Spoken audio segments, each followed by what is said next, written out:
The next one is moving forward to say, well, what does happen if a patient has early relapse? And this has been, as you know, a very active area with many studies in the last few years. And so there have been some updates at this meeting. There's an update of the ASPIRE trial, which is obviously carfilzomib Revdex versus Revdex, with the improvement in overall survival to really kind of validate that benefit.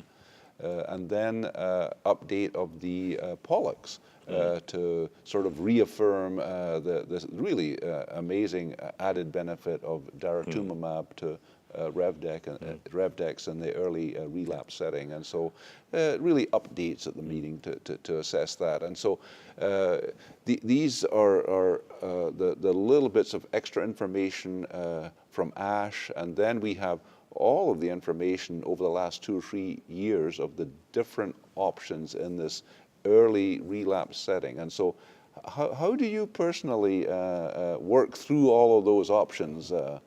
Joe, maybe you start with you. Yeah, and this is the most complicated part of myeloma, isn't it? Yes. Is trying to understand. And I think we start by saying no one has the right answer. You know, not that we don't agree, but there are a lot of great opinions in the matter. Yep. I try to look at it and say to patients, you know, we have these 3 major novel classes, as it were: proteasome inhibitors, immunomodulatory drugs, and monoclonal antibodies. Okay, and good. of course, we add steroids or other things potentially to it. But really, we've got 3 big players in the field. And I think we've generally learned from a lot of these studies, as the ones you've presented, that using 2 out of them is better than just using 1 in most patients. There may be some exceptions to that rule. Right. So then we sit down and say, what have you been treated with before?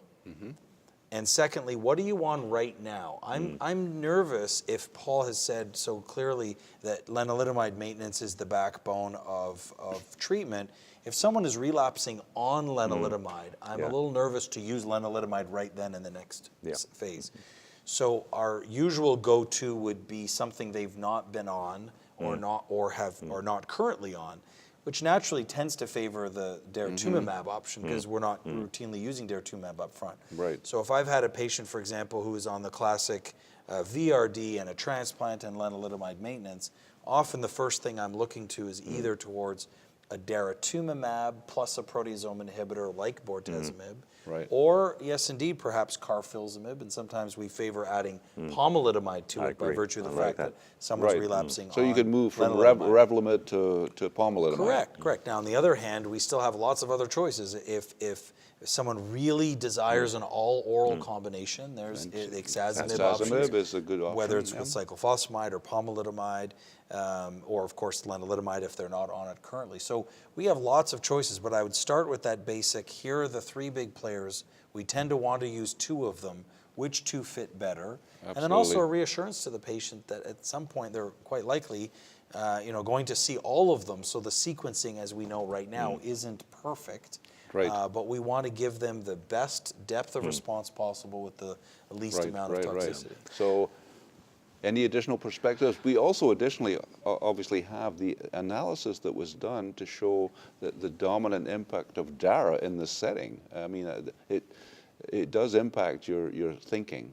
Yes, it does. I think the important point, though, is that, you know, at the end of the day, this is certainly not a zero-sum game. And I think the important point for our patients is the beauty in this 1 to 3 prior space is that we have lots of interesting choices. Yes.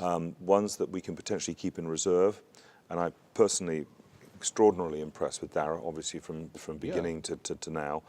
But I actually use an antibody called elotuzumab more often perhaps than others do in early relapse because it's exquisitely well tolerated. Well, that's obviously the positioning for it. Exactly, and it's a very well tolerated antibody, and I find it very useful, particularly in these biochemical progressions where you don't have, you know, a significant MDE, myeloma-defining events, and you can exploit the opportunity because ELO is, again, the toxicity profile is remarkably favorable.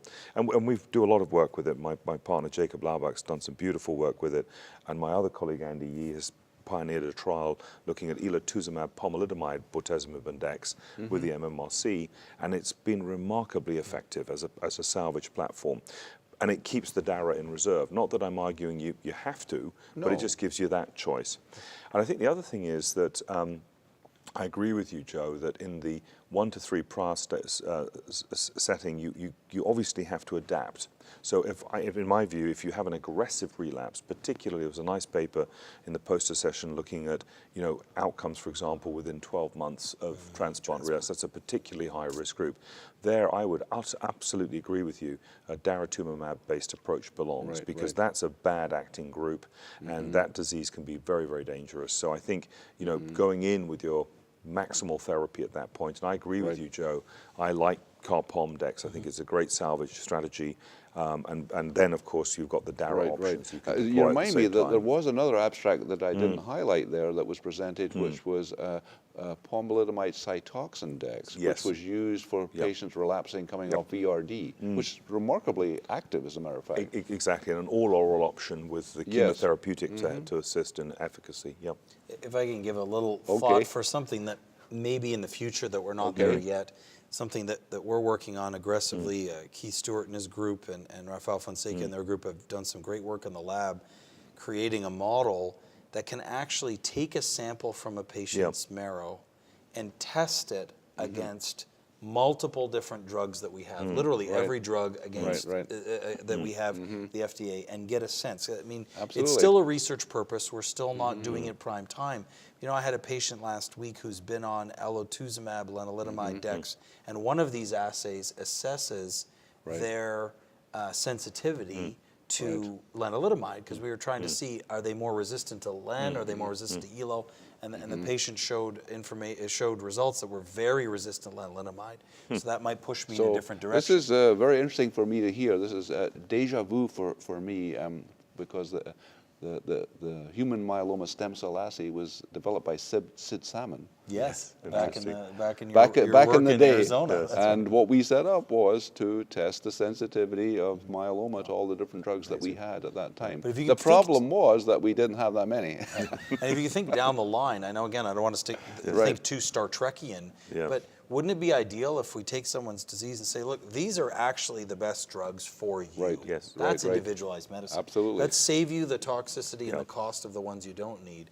Let's use the ones that are most effective. Which was actually the way that this system was set up. And I know that Mikhael has this cool system where it's based on the weight change of the cells, where it goes through this really complicated little tube system.